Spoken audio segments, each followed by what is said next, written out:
Oh, hi, Mark. Hey, the script doesn't work the way it used to. Where's the previous version that made all the nice plots? Really? It doesn't work for you? I made some changes recently. Maybe you broke the plotting? Do you have a copy of the old one somewhere? I'm not sure. Let me see.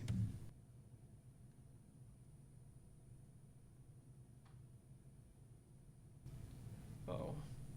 I'm sorry, I don't think I can find it. Can you check your email? I sent it to you like about a month ago. Why do we always waste so much time on things like this?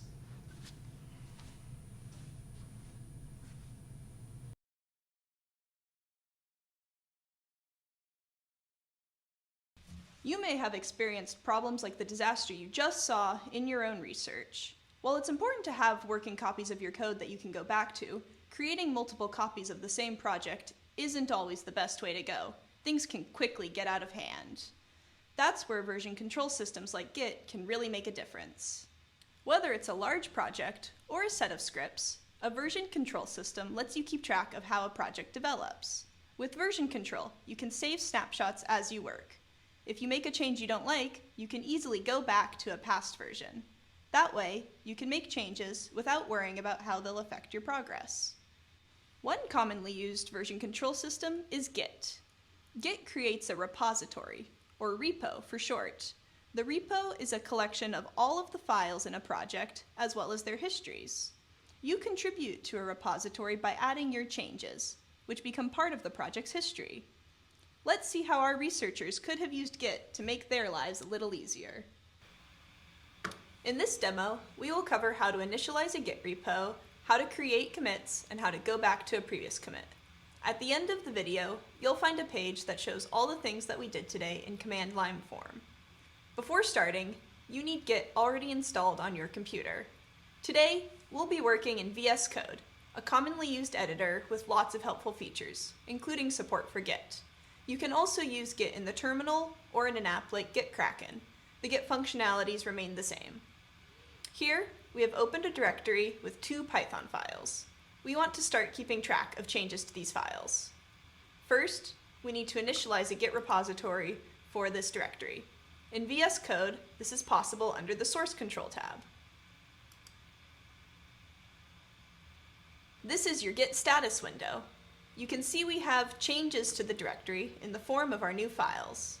These files are untracked, as shown by the U here, which means that Git has not been told to keep track of their histories yet. Now, let's make our first commit to the repo. A commit is a checkpoint in your code that groups related file changes. We want our first commit to contain both of the files that we have in the directory. We'll tell Git which files we want to include in the commit by adding them to the staging area. To add animals.py, we click on the plus sign. The file moves into the Stage Changes area. Stage changes show files that will be part of the commit, but haven't been committed yet. We'll do the same with vehicles.py, and we can see that they are now both in the staging area. Notice the letters next to the files have been changed to A, which indicates they are new files being added to the repository. To finalize the commit, we'll type a message describing the changes in this commit. Commonly accepted conventions for writing commit messages include writing them in the imperative form, keeping the message short, and explaining the what and why of the commit rather than the how. We click the check mark, and we've made our first commit. We now see that there are no files in the status window. This is because we haven't made any changes since our last commit, as in the one we just made. We do see a new line here that says there's a new commit in the commits tab. This commit is looking pretty lonely, so let's change that. We'll add some new code to both of our files.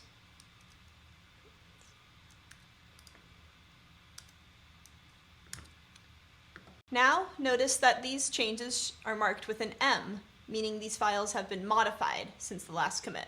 Once again, let's add our changes to the staging area using the plus sign, and commit our changes by typing a message and selecting the check mark.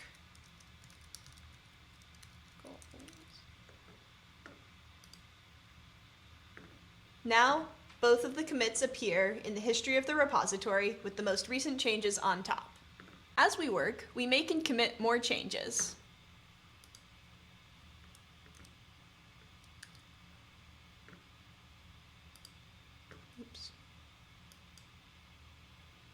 Now, say we make a change we don't want to keep.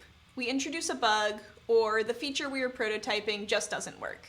We can easily go back to a previous commit in our code. We'll do this using the revert command. Right-click on the commit that you want to undo and select revert. Revert creates a new commit that undoes the changes from a previous commit while maintaining the history of that unwanted commit. Looking through our files, we can see the Fox changes no longer exist, but the Fox changes are still in our history, meaning we can see the features that we originally wanted to add. When performing a revert, you may be tempted to click the undo button, but the undo button does a different, related command called reset. Reset is a dangerous command because it completely erases all commits after the selected one. It erases the evidence of those changes, meaning that they are now gone forever.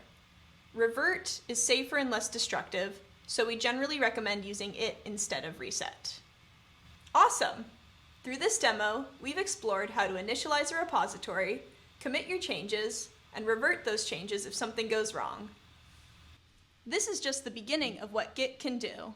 Other features, such as branching and merging, allow you to coordinate multiple collaborators on a project or isolate changes in different parts of your code. We'll be covering those topics in another video. See you next time!